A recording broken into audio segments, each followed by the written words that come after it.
तो कामदेव जो है वो नारद से हार गया और नारद से क्षमा मांगता हुआ बोला है माफ करना ब्रह्मपुत्र नारद, वैसे आज तक हमारे सामने कोई टिक नहीं पाया, कोई रुक नहीं पाया, लेकिन हम आज आपसे हारे गए और हम समझ भी गए कि तुम्हारे बराबर दुनिया में कोई महात्मा नहीं है, तुम्हारे बराबर कोई ब्रह्मचारी नहीं है।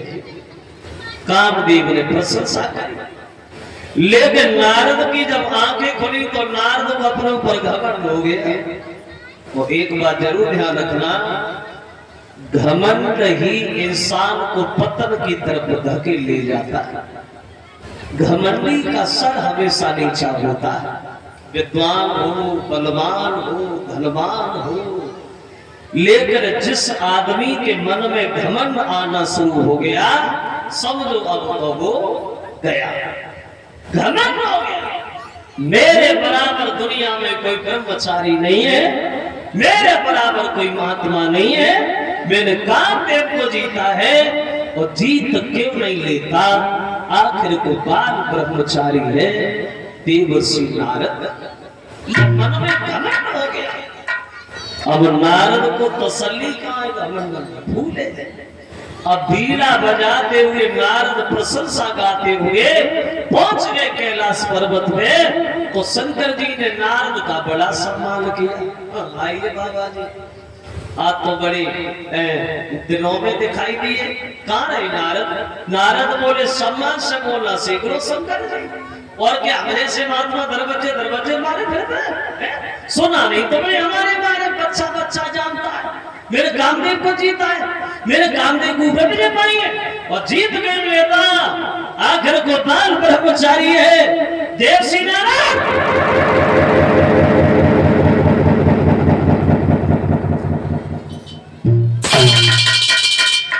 जो नारद की ये घमंड भरी बात सुनी तो भोले बाबा ने दोनों हाथ जोड़े की बात कही है, बाबा चलो ये घमंड भरी बात तुमने हमसे तो कही, लेकिन जब बात कभी भूल करके भगवान नारायण से न कहना, नहीं तो नतीजा गलत हो जाएगा, क्योंकि वो तो भूले हैं, हमें दुनियादारी से मतलब नहीं है, लेकिन उससे न कहना नहीं तो बात बिगड़ जाएगी। और नारद बोले क्यों नहीं कहेंगे, हमने कोई चोरी की है, कोई डकैती डाली है, बड़ा काम किया है, तुमसे काम से कहेंगे, क्या करेंगे हमारा? अब बीड़ा उठा करके आगे बढ़े धीरे धीरे गीत गाते हुए, ऐसा ही भक्तों तो एक बार कर तलवर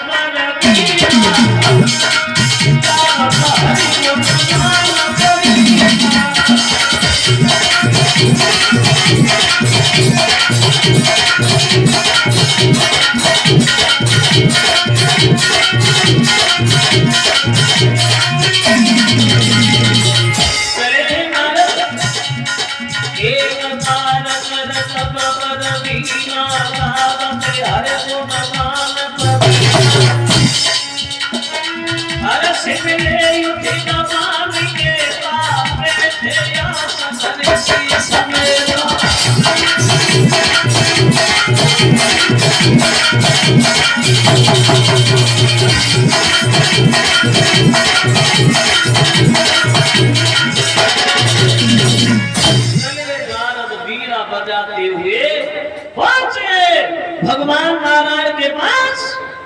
जो नारद को भगवान ने देखा तो बड़ा सम्मान किया, बाबा जी बैठो, आप तो बड़े मगन नजर आ रहे हो, अरे क्या मिल गया नारद जी? नारद जी बोले मिल गया, क्या नहीं मिल गया प्रभु, तुम्हारी ऐसी कृपा रही, जो कामदेव ने सब कुछ किया लेकिन मेरी आंखें नहीं खुलवा पाया, और खुलवा भी कैसे लेता महाराज, आखिर को बाल ब्रह्मचारी है देवर्षि नारद। देखिए कहां शंकर जी ने मना किया था कि जब घमंड भरी बात कभी भगवान से न कहना, लेकिन नारद घमंड में तो न भूल गए, जो भोले बाबा की कई बात भूल गए और सारी मर्यादा की दीवार पर ही भूल गए, और बोले मेरे बराबर कोई महात्मा नहीं है, मेरे बराबर कोई ब्रह्मचारी नहीं है, और कहते हैं नारद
जो शंकर जी की कही हुई बात भूली गए वो सारी मर्यादा भी दिवाली भूल गए।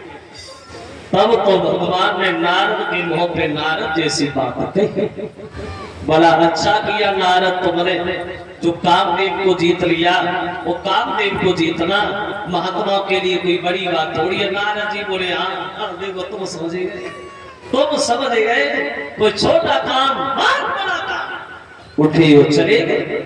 लेकर भगवान मन में विचार करते हैं अब तो हमें ऐसा कुछ काम करना चाहिए जिससे ये नारद का घमंड दूर हो।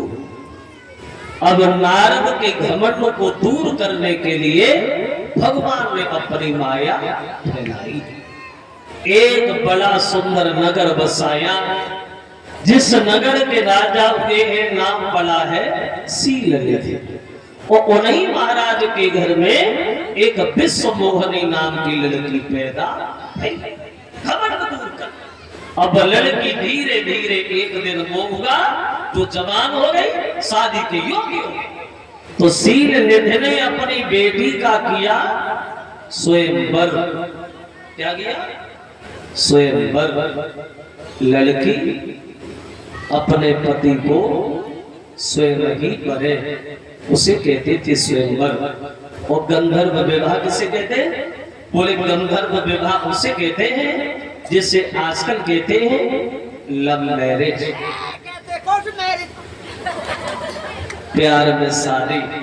उसे पहले गंधर्व विवाह कहा जाता था। तो शीलनिधि ने अपनी बेटी का स्वयंवर किया और उस स्वयंवर से मात्र 2 दिन पहले नारद वहीं से घूमते हुए गए तो देखा बड़ा सुंदर नगर है। बोले चलो राजा से भेंट कर ले। अब शीलनिधि से भेंट नहीं तो शीलनिधि ने बड़ा सम्मान किया। आइए बाबा जी आप तो बड़े अच्छे समय पर पदार्पण हुआ आपका। कल परसों हमारी बेटी की शादी है, स्वयंवर है, क्या आप उसका भविष्य बता सकते हो? नारद बोले सकते हो, बुद्धि खराब है, सकते हो। सुना नहीं तूने मेरे बारे में? बच्चा बच्चा जानता है जब मैं कामदेव को जीत सकता हूँ तो क्या भविष्य नहीं बता सकता? बोला लड़की को। उधर से विश्व मोहनी को बुलाया, लेकिन कैसी थी वो भगवान की माया। वो लड़की इतनी सुंदर थी जो नारद ने लड़की की चेहरा की तरफ देखा तो पलक चलाने का ध्यान ही भूल गए। चेहरा पे चकोर बने गए। सोचे लगे परमात्मा इस लड़की की भाग्य रेखा बड़ा सुंदर है, इसकी शादी जिससे भी होगी वो अमर हो जाएगा, दुनिया भर का कोई भी इंसान उसे हरा नहीं पाएगा। हमें महात्मा बन के नहीं जिएंगे, हमें तो शादी करेंगे। वो शादी करेंगे तो इस लड़की से करेंगे। अगर इस लड़की से शादी नहीं गई तो हम जिंदगी में जिएंगे नहीं, क्योंकि हम बाहर ब्रह्मचारी और बताए भविष्य की बात है। अब नारद अपनी भविष्य में खो गए वहां।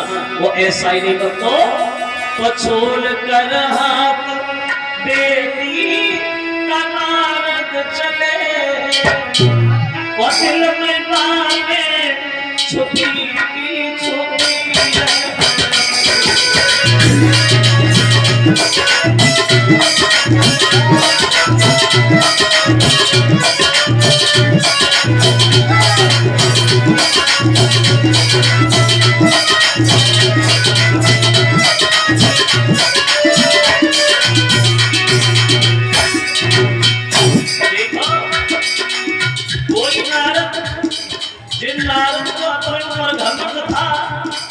मेरे बराबर दुनिया में कोई ब्रह्मचारी नहीं है। अब लड़की के सौंदर्य को निहार करके बुद्धि खराब हो गई।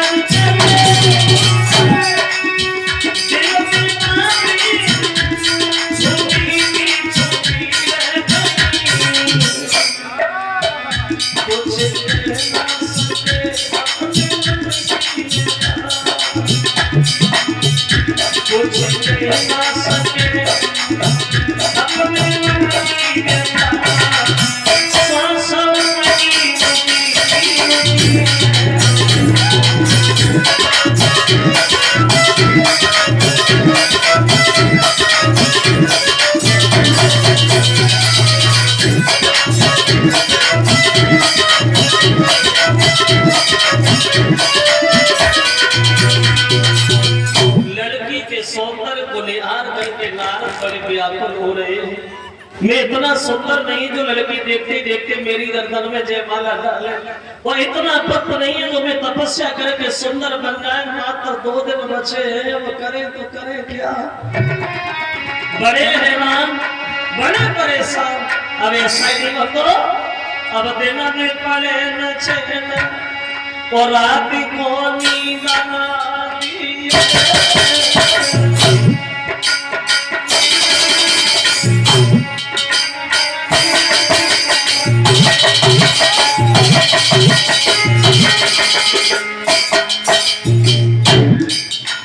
नारद को दिन में पड़े न चैन, रात को नींद ना दिए। जब देख नजर उठाई ध्यान से लड़की आती है घड़ी जब विश्व मोहनी दुल्हन मेरे घर में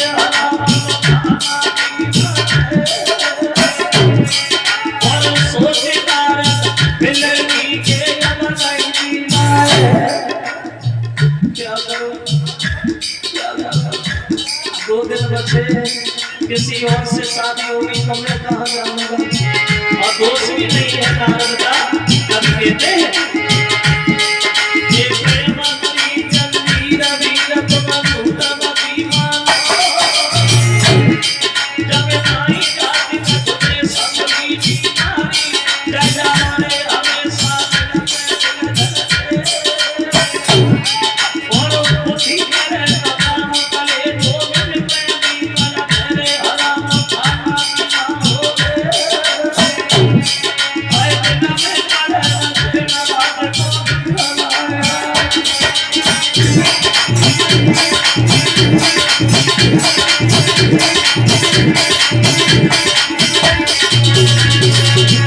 लड़की को देख के नारद बड़े व्याकुल हो रहे हैं। मैं इतने सुंदर नहीं है जो लड़की हमारे जयमाला डाले, इतना भक्त नहीं है जो हम तपस्या करें और सुंदर बन जाए। अब नारद के दिमाग में आया चलो भगवान के पास चलते हैं और भगवान से रूप मांगेंगे। फिर नारद ने सोचा अगर भगवान के पास चलोगे तो बड़ा देर लगेगी, चलो भगवान को ही बुला लेते हैं। भगवान का ध्यान किया, पहुंच गए भगवान सामने। कहिए नारद जी आज हमारा कैसे ध्यान कर लिया तुमने। तो नारद बोले प्रभु हम तो सोते जागते चलते फिरते उठते बैठते 24 घंटा तुम्हारा ध्यान करते। आज ऐसा काम करो जो काम हमारे दिल में हो, जय विदे हो ना रहे तो मोरा। ऐसा काम कर दो जो काम मेरे हित में हो। भगवान बोले वही होगा जो तुम चाहोगे। नारद कहो हम क्या करें। तो नारद जी बोले महाराज आप हमें सुंदर बना, सुंदर वो इतना सुंदर बना दो, इतना सुंदर बना दो जो भी मेरी तरफ देखे वो देखता ही रह जाए। क्या हाँ? तो भगवान बोले ये कौन सी बड़ी बात, हम अभी तुम्हें सुंदर बना रहे हैं। अब भगवान ने नारद का शरीर तो सुंदर बना दिया लेकिन चेहरा बंदर का बना दिया। शरीर सुंदर और चेहरा बंदर का। अब तो शरीर को देख देख के नारद बड़े मगन हो रहे हैं। अब तो शादी होगी, जरूर होगी। जैसे हम स्वयंवर में जाएंगे, लड़की मुझे देखे भागेगी, लोग पकड़ेंगे फिर भी नहीं मानेंगे और भाग करके मेरी गर्दन में जयमाला डाल देंगे। लोग तरसते रह जाएंगे, नारद शादी करके धीरे से निकल आएंगे। अब शरीर दिखाई दे रहा है, चेहरा नहीं दिखाई दे रहा। बंदर का चेहरा लिए हुए नारद जी पहुंच गए दरबार में।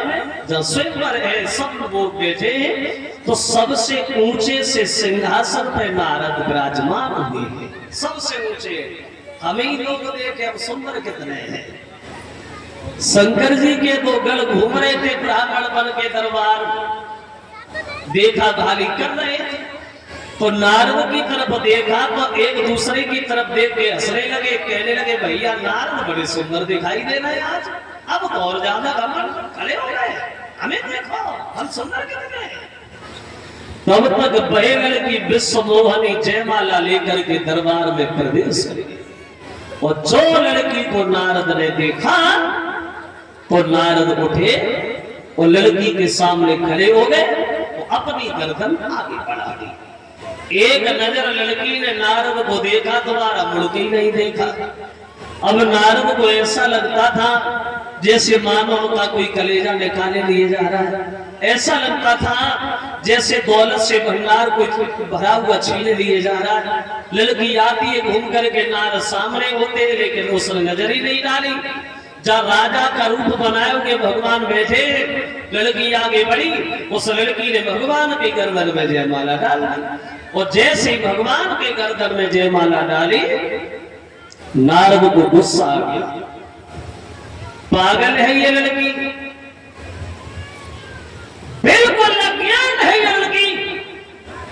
भगवान ने इसे रूप को दे दिया, लेकिन पति देना भूल गया, बत्ती नहीं दी से। ये भी नहीं जानती इन लोगों में सबसे ज्यादा सुंदर कौन है। अरे हमें देखो, हमारी तंदुरुस्ती देखो, और तुम लोग देख क्या रहे हो। इस लड़की से जयमाला हमारे गर्दन में पड़नी चाहिए, शादी हम करेंगे, हम।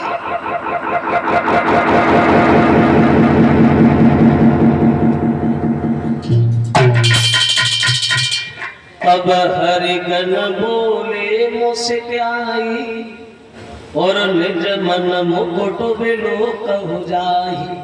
शंकर जी के दोनों गण हंसने लगे। नारद वैसे भूल हो गई लड़की से, जयमाला तो आपकी पड़नी चाहिए क्योंकि आप बड़ी सुंदर हो ना, लेकिन तुमने चेहरा देखा है। ठहरे हुए पानी में नारद ने बंदर जैसा चेहरा देखा और नारद से नहीं रुका गया। दोनों गणों को श्राप दे दिया, मूर्खो बहुत देर से हंस रहे हो तुम लोग, तुमने हमें बताया नहीं, तुमने हमारी मजाक बनाई। हम तुम दोनों को श्राप देते हैं, तुम दोनों राक्षस बनोगे।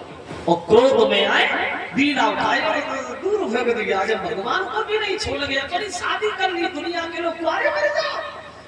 आगे बढ़े तो देखा कि सामने से भगवान विश्व मोहनी लक्ष्मी जी साथ में।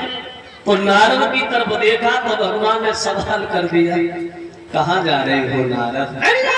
तुम्हारे भैया बड़ा गुस्सा रहे हो, कहाँ जा रहे हो। तुम्हारे पास सारा तुम्हारे क्यों क्यों कि तुम कपटी हो, कपटी। दूसरे का घर बसते तुम देख नहीं सकते। जीवन में पहली बार शादी करने का विचार बना, अकेले शादी तुम्हारे नहीं होने दी, तुम्हारी बात है, तुम्हारी करामात है। हमें पूछो, एक एक बात खोल के रखूंगा, अभी तक छुपाई रहा तो बहुत मतलबी है। समुद्र का मंथन हुआ, अकेले तुमने कराया। कष्ट बड़ी निकली, निकाले के तुम भाग गए। शंकर जी को पागल बनाया तुमने, और एक पागल बना के जर दे दिया, देवताओं का मर दिया, राक्षसों को श्राप दिलाया। लेकिन तुमसे कोई कहे कैसे प्रभु, बोले